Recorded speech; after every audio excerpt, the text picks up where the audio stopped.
प्यारे बच्चों, good morning. 7th class के हिंदी मीडियम साइंस में आप सभी का स्वागत है। इसमें हम करने जा रहे हैं 9th चैप्टर, जिसका नाम है मृदा।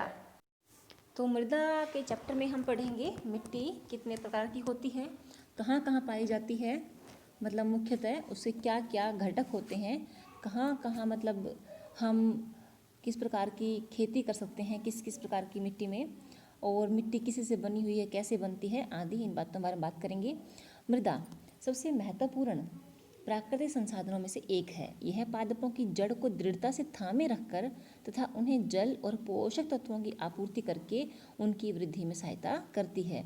यह अनेक जीवों का आवास है। कृषि के लिए मृदा अनिवार्य है।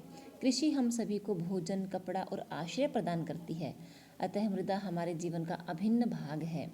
पहली वर्षा के बाद मिट्टी की सौंधी गंध सदैव ताजगी भर देती है। अच्छी लगती है ना बेटा? बारिश के बाद जब मिट्टी की स्मेल आती है तो कितनी अच्छी लगती है ना? तो मृदा जीवन से भरपूर है, यानी कि इसमें हम पढ़ेंगे कि मृदा के अंदर बहुत सारे जीव जंतु पाए जाते हैं। वर्षा ऋतु में एक दिन पहेली और बूझों ने मृदा में से एक केंचुए को बाहर आते देखा। पहेली ने सोचा कि क्या मृदा के अंदर और भी जीव रहते हैं। आइए पता लगाते हैं। कुछ स्थानों की मिट्टी लीजिए, उनके नमूने इकट्ठे कीजिए और ध्यानपूर्वक देखिए, ठीक है ना? तो मिट्टी कहाँ कहाँ से ले सकते हैं आप? जैसे कि बगीचे की मृदा, ठीक है, सड़क किनारे की मृदा, तथा ऐसे स्थान की मिट्टी जहाँ निर्माण कार्य हो रहा हो, ठीक है ना? तो बगीचे की मिट्टी जो है उसमें ज़्यादा पेड़ पौधे आपको मिलेंगे, जीव जंतु, क्योंकि बेटा वहाँ पर खाने के लिए उनको फूल पत्तियाँ वगैरह मिल जाती हैं। सड़क किनारे की मिट्टी में बिल्कुल बिल्कुल कम मिलेंगे, और निर्माण कार्य जहाँ चल रहा है वहाँ पर कुछ हो सकता है, क्योंकि वो भी कहीं ना कहीं बेटा किसी न किसी स्थान से खोद कर लाई जाती गई तुरंत मिट्टी होती है, ठीक है? आगे देखो एक बार।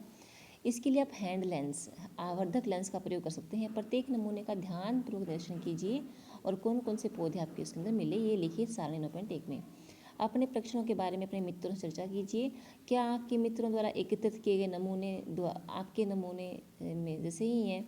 बूझो और पहेली ने अनेक प्रकार से मृदा का उपयोग किया है। उन्हें मिट्टी में खेलना बहुत पसंद है। यह वाकई बहुत इंटरेस्टिंग है। मृदा के उपयोगों की सूची बनाइए। क्या क्या उपयोग बेटा? मृदा से मटके बनाए जाते हैं, है ना? बहुत सारे पौधों जंतुओं को आवास प्रदान करती है, ठीक है?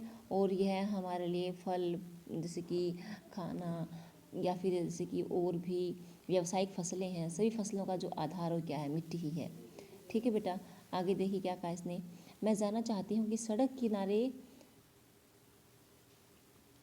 और बगीचे से एकत्रित की गई मिट्टी नमूने मुझे प्लास्टिक की वस्तुओं और पॉलीथीन की थैलियों के टुकड़े क्यों मिले थे? बेटा सड़क किनारे बगीचे से एकत्रित की गई, बगीचे में से कि मान लो कुछ पदार्थ बच्चे फेंक देते हैं, प्लास्टिक की थैलियाँ वगैरह, किनारे के पास जो सड़क के किनारे की मिट्टियाँ हैं वहाँ भी आप जानते ही हो वैसे ही डस्ट फेंक देते हैं। तो देखो, पॉलीथीन की थैलियाँ और प्लास्टिक मृदा को प्रदूषित करते हैं। ये मृदा में रहने वाले जीवों को भी हानि पहुँचाते हैं। इसलिए पॉलीथीन की थैलियों और प्लास्टिक की वस्तुओं के उपयोग पर प्रतिबंध की मांग की जा रही है। अनेक प्रकार के अपशिष्ट पदार्थ, रसायन तथा पीड़कनाशी मृदा को प्रदूषित करते हैं। ऐसे अपशिष्ट पदार्थों और रसायनों को मृदा में निर्मुक्त करने से पहले उन्हें उपचारित ट्रीट करना चाहिए, ताकि वो मिट्टी को हानि ना पहुंचाए। नाशियों का उपयोग कम से कम करना चाहिए। पीड़कनाशक वही है, स्प्रे हम करते हैं ना खेतों में, उनका उपयोग कम से कम करना चाहिए। मैंने हाट बाज़ार में मिट्टी के बने हुए खिलौने और बर्तनों को देखा है। देखते हैं बहुत बेटा, ये इसका उपयोग हो गया।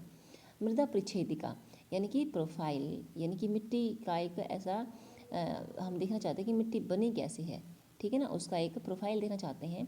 यह जानने के लिए कि ये मृत परतें, अनेक परतें जो मिट्टी को बनाती हैं परतें, वो किस प्रकार से व्यवस्थित होती हैं, इसके लिए हम क्रियाकलाप कर सकते हैं। थोड़ी सी मिट्टी लीजिए, ढेलों को अपने हाथों से तोड़कर उसका चूर्ण बना लें। अब 1/4 जल से भरा कांच का गिलास लीजिए, उसमें मुट्ठी भर मृदा मिला दीजिए, ठीक है? इसे किसी छड़ से अच्छी तरह हिलाइए जिससे मृदा पानी में मिल जाए। अब इसे कुछ देर के लिए ऐसे ही रहने दीजिए। कुछ समय के बाद गिलास के पानी को देखिए और निम्नलिखित प्रश्नों के उत्तर दीजिए, ठीक है बेटा? बजरी, बालू, मिट्टी, जल और ऊपर का जो तैरने वाला पदार्थ है ह्यूमस, इस प्रकार से एकत्रित हो जाएंगे। तो ये जो है क्या है? मृदा की परतें हैं। क्या आपको कांच के गिलास में विभिन्न आमाप के कणों की परतें दिखाई देती हैं? इन परतों को दर्शाते हुए चित्र बनाइए। क्या जल में कुछ मृत और गली सड़ी पत्तियों के टुकड़े या जंतुओं के अवशेष तैरते दिखाई दे रहे हैं? मृदा में उपस्थित गले सड़े जैव पदार्थ ह्यूमस कहलाते हैं। क्या कहलाते हैं?